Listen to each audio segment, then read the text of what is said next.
지난주에 전도에 대해서 말씀을 나누었습니다. 우리가 전도하는 것이 다른 사람을 예수님을 믿도록 설득하는 것이 아닙니다. 닭이 계란을 품은 지 21일이 지나야 병아리가 됩니다. 이처럼 한 사람이 예수님을 믿게 되기 위해서는 영적으로 품어지는 기간이 필요합니다. 영혼이 죽어 있고 영혼이 깨어있지 않으면 죄에 대해서 인식하지 못하고 하나님의 말씀을 들어도 전혀 깨달을 수 없습니다.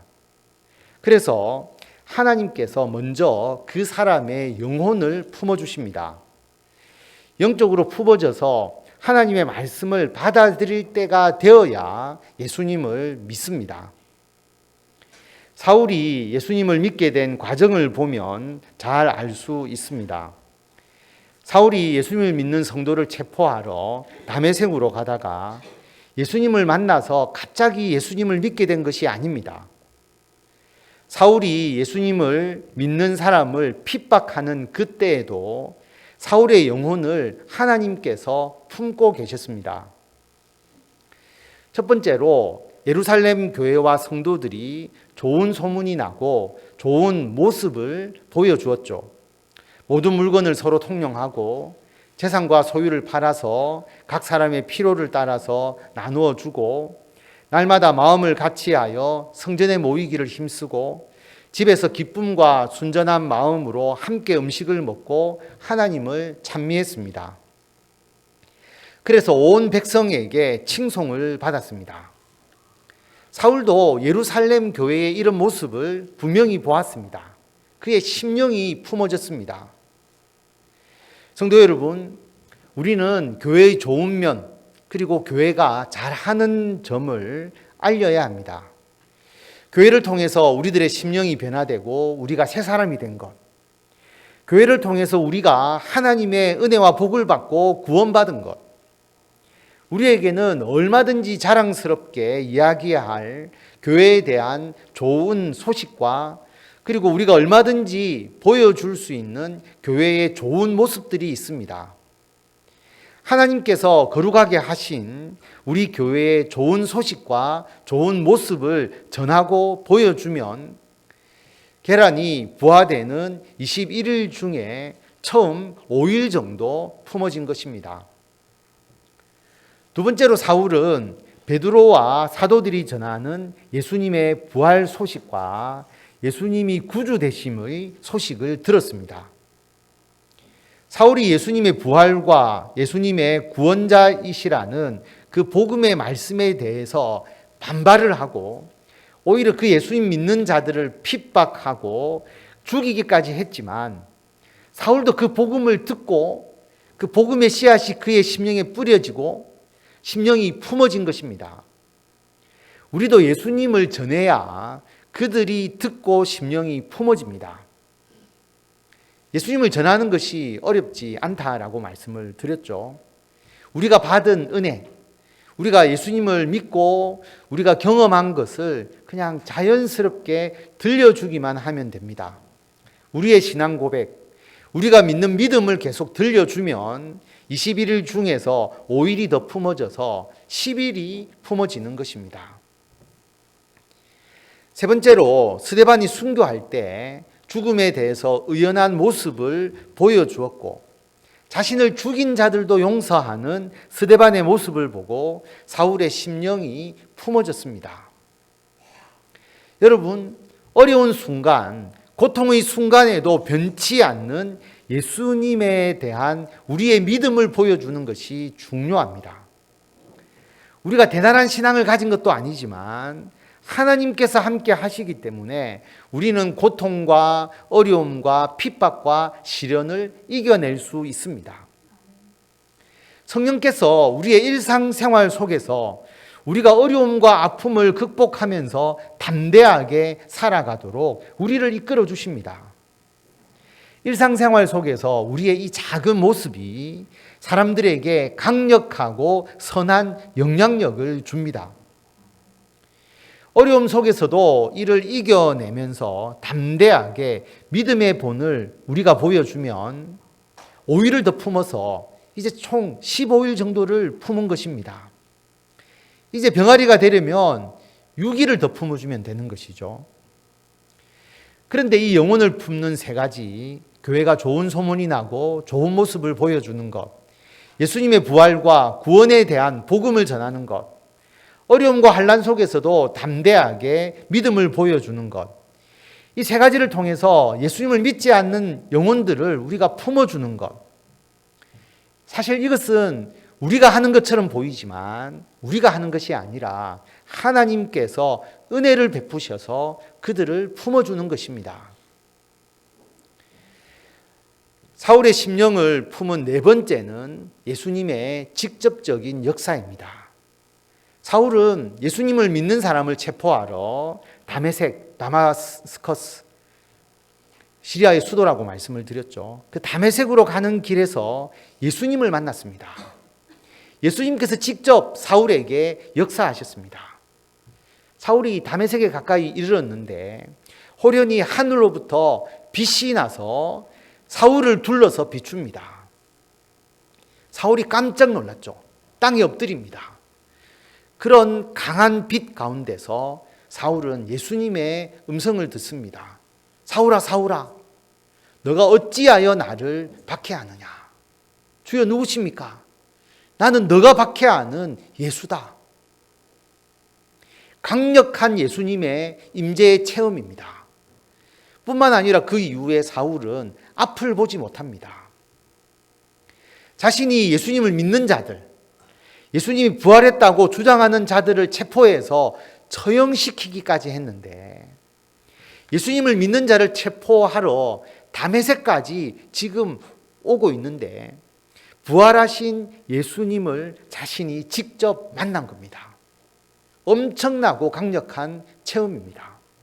이런 신앙적 체험을 통해서 예수님은 예수 믿지 않는 사람들의 심령을 강하게 확실하게 품으십니다. 성도 여러분, 사람이 전도되는 과정을 보면 예수님의 역사가 있습니다. 강한 한방.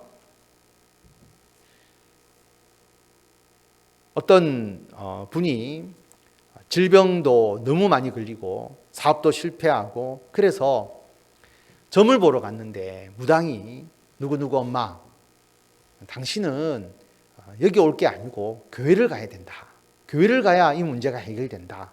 그래서 무당의 말을 듣고 교회를 다니기 시작했고, 그래서 주안장로교회 전도왕이 된 권사님의 간증이 있습니다. 우리 교회도 암에 걸리셔서 그래서 교회를 찾아오신, 교회 나오게 된, 그리고 지금은 권사님이 되신 분도 계시고, 주일날 등산을 갔는데 돌이 떨어져서 돌에 맞아서 다친 후에 마음을 새롭게 하고 신앙생활을 열심히 하게 된 분도 계시고, 그분도 권사님이 되시고, 우리가 잘 아는 개구 음원 조혜련 씨가 있죠.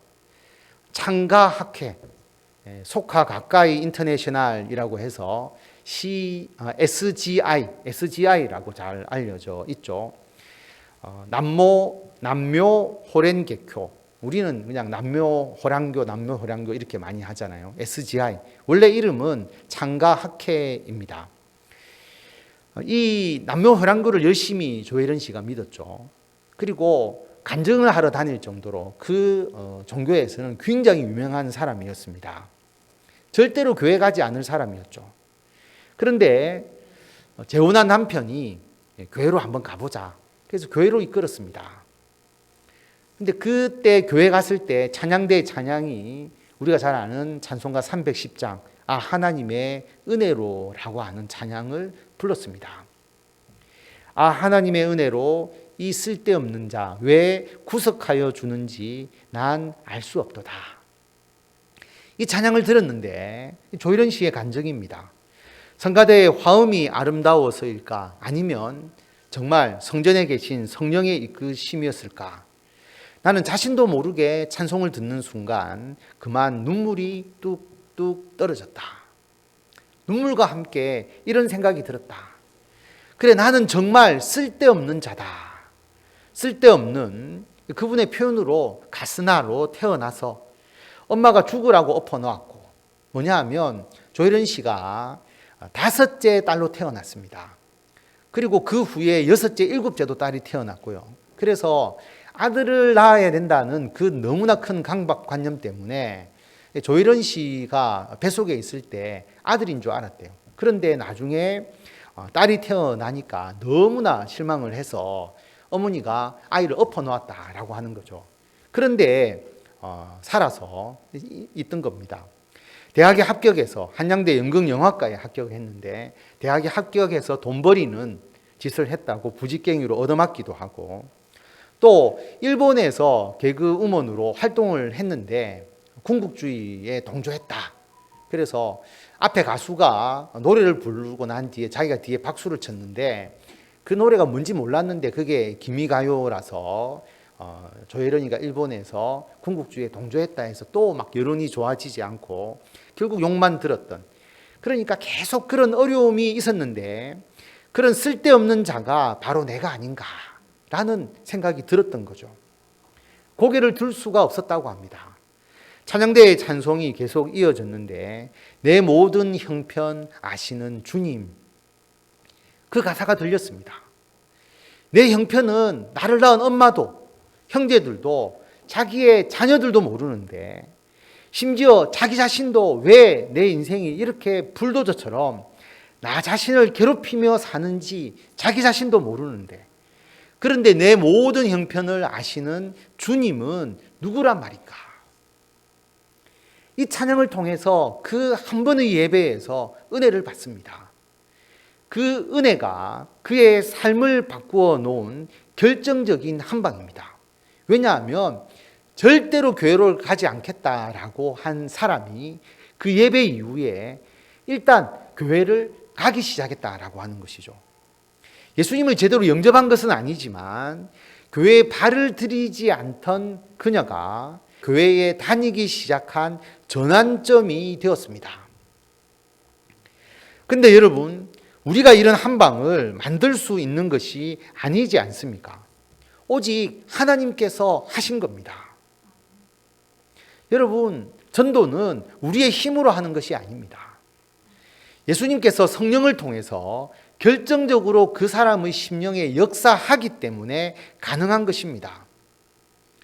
예수님께서 직접 사람에게 역사하시는 이 한방이 가장 강력하고 가장 확실하게 예수님을 믿게 하는 요인입니다. 예수님께서 직접 사람에게 이렇게 역사하셔서 오히려 더 품어주십니다. 그러나 여러분, 마지막 하루가 남았죠. 이 마지막 하루, 이 하루가 없으면 계란이 병아리가 되지 못합니다. 마지막 그 하루가 있어야 그동안 품어진 영혼이 예수님을 영접하고 예수님을 믿는 성도가 됩니다. 여러분, 그 하루밖에 안 되지만 그 마지막 그 모든 전도를 마무리 짓는 그 가장 중요한 그 순간, 그 한방, 사울을 예수님을 믿도록 변화시킨 마지막 한방, 마지막 하루는 아나니아의 방문입니다. 사울은 예수님을 만난 후에 사흘 동안 보지도 못하고 먹지도 마시지도 못하고 자기에게 일어난 일이 도대체 무엇인지를 기도하고 있었습니다. 여러분, 예수님을 만나는 놀라운 체험을 한다고 해서, 영적으로 예수님을 체험하고 어떤 기적을 경험하고 자기의 마음에 놀라운 역사적 사건이 있다고 할지라도 바로 예수님을 믿게 되는 것이 아닙니다. 사울은 이게 어떻게 된 일인지 고민하고 걱정하고 혼란스러워하고 있었습니다. 그때 예수님께서 아나니아에게 환상 중에서 말씀을 하십니다. 뭐라고 이야기하셨느냐 하면, 일어나 직가라 하는 거리로 가서 유다의 집에서 다소 사람 사울이라 하는 사람을 찾으라. 그가 기도하는 중이다 라고 그렇게 말씀을 하십니다. 직가라는 거리로 가라. 직가라고 하는 것은 스트레이트 스트리트, 똑바로 된 고든 거리라고 그렇게 보시면 됩니다. 그 거리로 가서 유다의 집에서 다소 사람, 사울이라고 하는 사람을 찾으라라고 그렇게 예수님께서 환상 가운데 아나니아에게 말씀을 하셨습니다. 여러분, 여러분의 심령에 전도를 해야 할 사람이 떠오르면 그 사람은 여러분에게 예수님께서 맡기신 사람입니다. 그 사람을 찾아가야 합니다. 자리에 주저앉아 있는 것이 아니라 일어나야 합니다. 예수님께서 일어나라라고 말씀을 하셨습니다. 그리고 하나님께서 감동을 주신 그 사람을 찾아서 그 사람에게 가야 합니다. 그래서 오늘 본문 말씀을 보면 일어나라, 그리고 그 사람을 찾으라라고 분명하게 말씀하고 있습니다. 그런데 그 사람은 나랑 친한 사람일 수도 있지만 나와 별 관계가 없는 사람일 수도 있습니다. 아나니아와 사울이 서로가 직접적 관계를 맺고 있는 사람은 아니었거든요. 더구나 여러분이 만나기 싫은 사람일 수도 있습니다. 사울은 예수님을 믿는 자를 죽이는 자로 악명이 높았지 않습니까? 그래서 아나니아는 사울의 이름은 들어보았지만 만나기 싫은 사람이었습니다. 독립군을 보고 일제시대 독립군을 잡는 일본군 형사를 만나라, 그런 것과 같은 이야기죠. 그래서 아나니아가 뭐라고 대답했느냐 하면, 주여, 이 사람에 대해서 내가 여러 사람에게 들었는데 그가 예루살렘에서 주의 성도들에게 적지 않은 해를 끼쳤습니다. 많은 해를 끼친 사람입니다. 여기서도, 이 다메섹에서도 주의 이름을 부르는 모든 사람을 결박할 권한을 대제사장들에게 받았습니다. 그렇게 이야기를 했죠. 그 사람에게 가기 싫다는 뜻입니다. 우리의 모습과 같죠. 우리의 친구, 우리의 동료, 이웃, 우리가 모르는 사람에게 우리는 굳이 그들을 찾아가서 전도하는 것을 싫어합니다. 그러나 여러분, 하나님께서 우리에게 마음에 감동을 주신 사람은 우리가 찾아서 예수님의 사랑을 전해야 하는 예수님께서 우리에게 맡기신 영혼입니다. 주님께서 아나니아에게 이렇게 말씀을 하시죠. 아나니아가 이 사람은 해를 끼친 사람입니다. 가기 싫습니다. 이렇게 이야기하니까 가라. 이 사람은 내 이름을 이방인과 임금들과 이스라엘 자손에게 전하기 위해서 택한 나의 그릇이다. 우리가 찾아가야 할 사람은 예수님께서 택한 그릇입니다. 예수님께서 그 한 사람을 쓰시려고 오랫동안 그 영혼을 품으셨습니다. 계란이 병아리가 되기 위해서는 21일만 지나면 되지만 한 명의 영혼을 구원하기 위해서는 21년을 품을 수도 있습니다. 한 사람이 그 영혼을 품은 것도 아닙니다. 여러 사람이 돌아가면서 그 한 영혼을 품고 또 품어왔습니다. 그렇게 품은 영혼을 예수님 믿게 하기 위해서 마지막 한 방, 그 마지막 하루를 위해서 예수님께서는 저와 여러분들에게 일어나서 그 사람을 찾아가라라고 말씀하십니다. 그 명령을 우리가 거부해서는 안 됩니다. 일어나 그 사람을 찾아야 합니다. 예수님은 우리를 통해서 그분에게 예수님의 뜻을 전하기를 원하십니다. 아나니아가 그 사울이 거하는 집을 찾아갑니다. 그리고 그에게 안수를 하죠. 그러면서 형제 사울아, 주 곧 너가 오는 길에서 나타났던 예수께서 나를 보내어서 너로 다시 보게 하시고 성령으로 충만하게 하신다. 그렇게 안수하면서 기도하니까 사울의 눈에서 비늘 같은 것이 벗어져서 다시 보게 됩니다. 그리고 사울이 거기서 세례를 받습니다. 성도 여러분, 예수님께서 충분히 영적으로 품어서 이제 예수님의 복음을 받아들일 준비가 된 사람들을 저와 여러분이 찾아가서 그에게 안수하고, 안수한다는 것은 어떤 의미일까요? 지금으로 말하면 여러분이 직접 가서 그들에게 안수해 줄 수는 없잖아요. 접촉하는 것이죠. 그들과 마음으로 소통하는 겁니다. 영적인 관계를 맺는 겁니다. 그분들과 기도로 연결되고 예배로 연결되고 그런 관계를 맺는 것, 안수하는 것이죠. 그리고 형제 사울아. 사울은 예수님을 믿는 자를 핍박하고 죽이던 그리스도인들과의 원수로 여겨졌는데 예수 그리스도를 믿고 그리고 그들을 찾아가서 그들에게 복음을 전하는 순간 그들은 우리의 형제가 되는 것이죠. 그래서 여러분 호칭이 바뀌지 않습니까? 원수가 아니라 교회의 형제 자매가 되는 것이죠. 주 곧 너가 오는 길에서 나타났던 예수께서, 그 사람의 삶에 개입하시는 예수님, 그 사람의 생활 속에서 나타나시고 만나신 예수님, 예수님께서 그들의 영혼을 품어오셨고 예수님께서 그들의 삶에 개입하셨음을 알려주는 겁니다. 그리고 나를 보내어, 예수님께서 나를 보내셨다. 당신을 위해서 우리가 전도하는 것이 아닙니다. 예수님께서 당신을 사랑하셔서 나를 보내셨다. 이것을 알려야 합니다. 그리고 너로 다시 보게 하시고, 사울이 시력을 잃었잖아요. 우리가 찾아가는 사람은 실패와 좌절과 상처와 낭망에서의 변화가 필요합니다. 그들이 거기서 벗어나기를 원하는 것이죠. 예수님께서 아픔과 슬픔과 낙심한 그들의 심령을 치유하시고 회복시키십니다. 그리고 성령으로 충만케 하시죠. 예수님 안에서 새 사람이 되게 하고 나중에는 능력을 받아서 예수님의 사명을 행하도록 합니다. 예수님께서 성령의 열매를 맺도록 하십니다. 성도 여러분, 지금도 예수님께서는 수많은 사람들을 품으시고 그들이 하나님의 자녀가 되어서 구원받기를 원하십니다. 그리고 이제 21세가 되어서 우리가 아나니아처럼 그들을 찾아가서 예수님의 뜻을 전해야 할 사람을 우리들에게 맡기십니다. 그리고 그 사람들은 아나니아와 같은 사람이 자신을 찾아와서 예수님의 뜻을 전해주기를 지금도 기다리고 있습니다. 그러므로 여러분, 주저하지 말고 찾아가서 예수님을 전하고 성령으로 충만하게 되어서 그들의 삶이 변화되고 구원을 받아서 하나님의 나라에 들어가도록 하는 저와 여러분이 되시기를 바랍니다.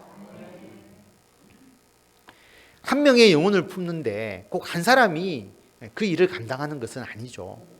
조혜련 씨는 이혼한 후에 재혼한 남편이 교회 예배로 인도를 했지만 그것이 처음 교회 간 것이 아니었습니다. 그 이전에도 여배우 김원희 씨를 여러분 아실 겁니다. 그분이 급하게 좀 보자.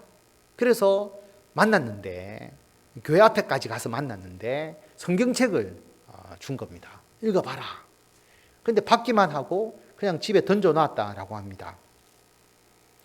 조혜련 씨가 개그맨 이성미 씨와 매우 친하게 지냈습니다.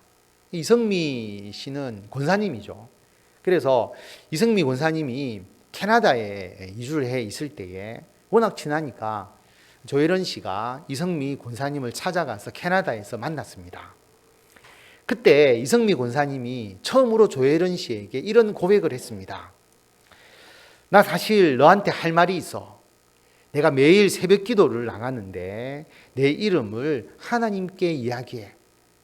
혜련이가 하나님을 만나게 해달라고. 이성미 권사님이 조혜련 씨를 위해서 중보 기도를 해왔던 겁니다. 예수님을 믿도록 여러 명의 이름을 적어놓고 기도하는데 6번이 김용만, 7번이 조혜련, 그렇다고 합니다.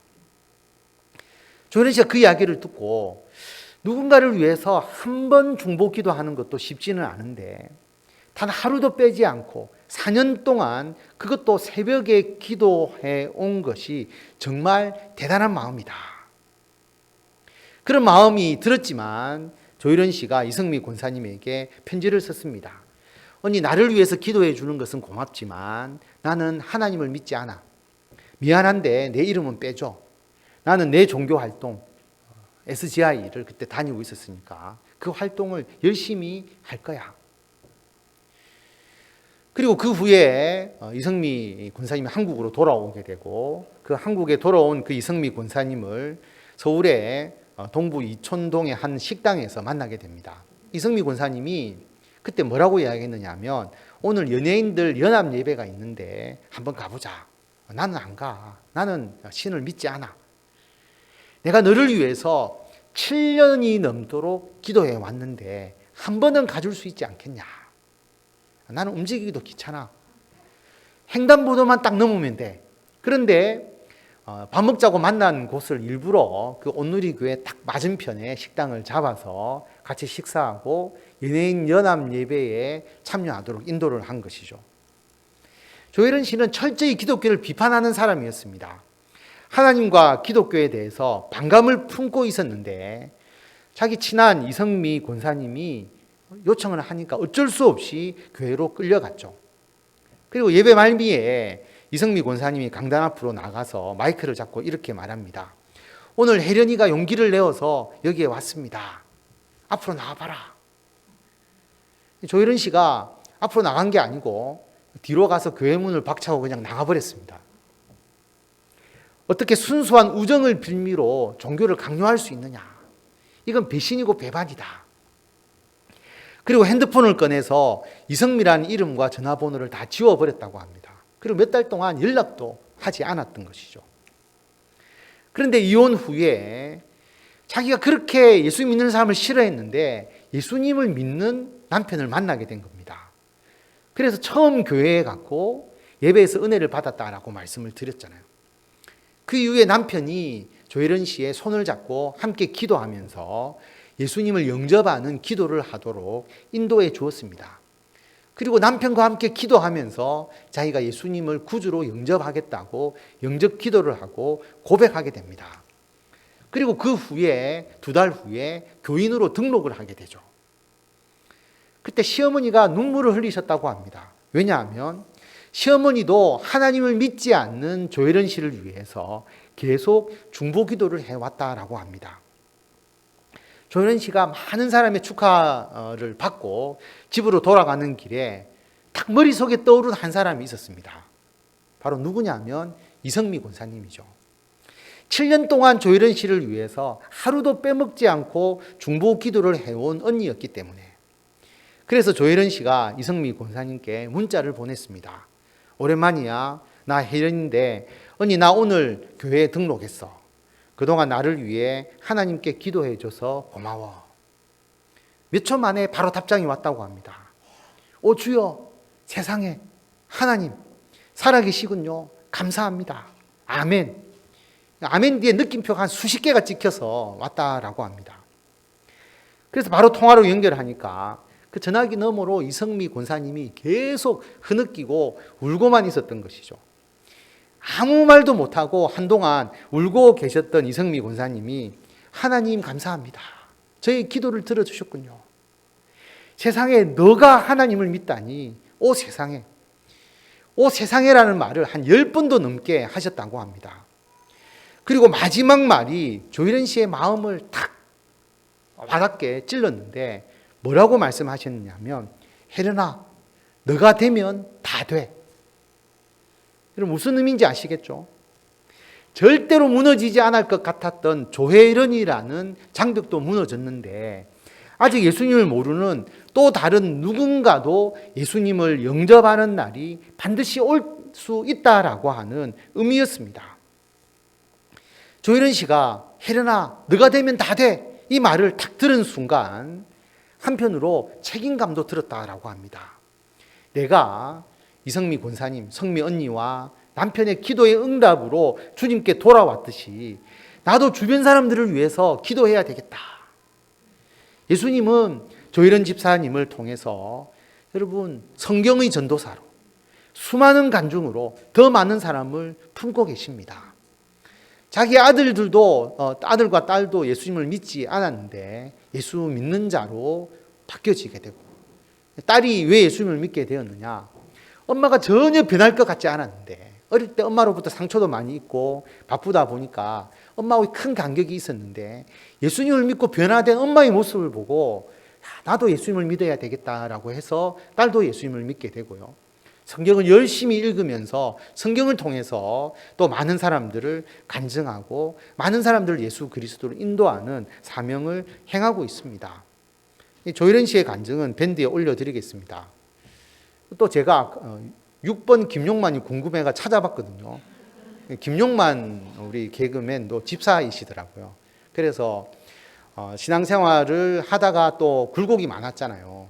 굴곡이 있었는데 오히려 그 굴곡을 통해서 더 신앙적으로 깊어지는 또 그 간증을 또 하시는 또 분이시더라고요.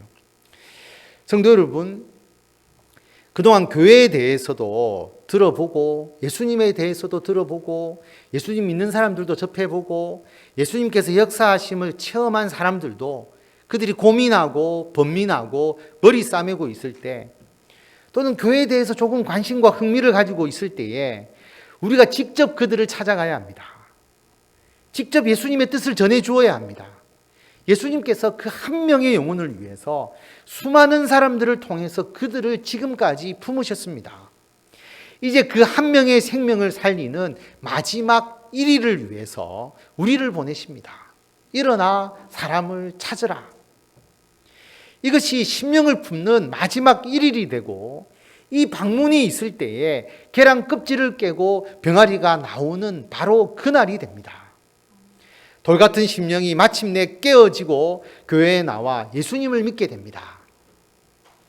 우리 교회에서 사랑의 쌀 나누기로 그냥 쌀을 나누어 드렸는데, 교회에 나와야 되겠다라고 해서 우리 교회에 나오셔서 신앙생활을 하신 집사님 4분이 있지 않습니까? 우리가 준 쌀 때문에 나온 게 아니죠. 그동안 품어지고 그동안 하나님께서 그 영혼을 오랫동안 관리해 주셨기 때문에 우리가 한번 찾아갔을 때 그분이 예수님을 믿고 나올 수 있게 된 것이고요. 전도지 한 장을 받고 우리 교회에 나오시기도 하고, 사랑과 행복의 초대에 초청되었는데 그 이후로 예수님을 믿게 된 분들 모두가 이미 충분히 그 사람의 영혼을 예수님께서 품어주셨기 때문에 우리 교회에 나올 수 있게 되는 것이고, 꼭 우리 교회가 아니더라도 다른 교회에 가셔서 신앙생활을 하시는 분은 주님께서 품어주셨는데 그 마지막 하루를 우리가 채웠기 때문에 가능한 것입니다. 그 마지막 하루를 예수님은 지금도 우리에게 맡기고 계십니다. 성도 여러분, 전도는 닭이 계란을 21일 동안 품고 있는 겁니다. 예수님께서 우리 가족과 친척과 친구와 동료와 이웃들의 심령을 지금도 품고 계십니다. 우리들도 그들에게 교회의 좋은 소문, 좋은 모습이 보여주게 하고, 하나님의 아들 예수님의 부활, 예수 그리스도의 십자가의 대속에 대해서 우리가 고백하고, 우리가 경험하고 우리가 체험한 신앙에 대해서 자연스럽게 들려주고, 환난과 어려움 속에서도 우리가 스데반과 같이 담대한 신앙의 모습을 보여주고, 예수님과 성령님의 강력한 직접적 역사가 임하도록 지속적으로 우리가 그들을 위해서 중보 기도해야 합니다. 우리들도 예수님과 함께 그들의 심령을 품어야 합니다. 그리고 마지막으로 이를 통해 품어진 심령을 우리가 찾아가서 그들을 향한 예수님의 뜻을 전해야 합니다.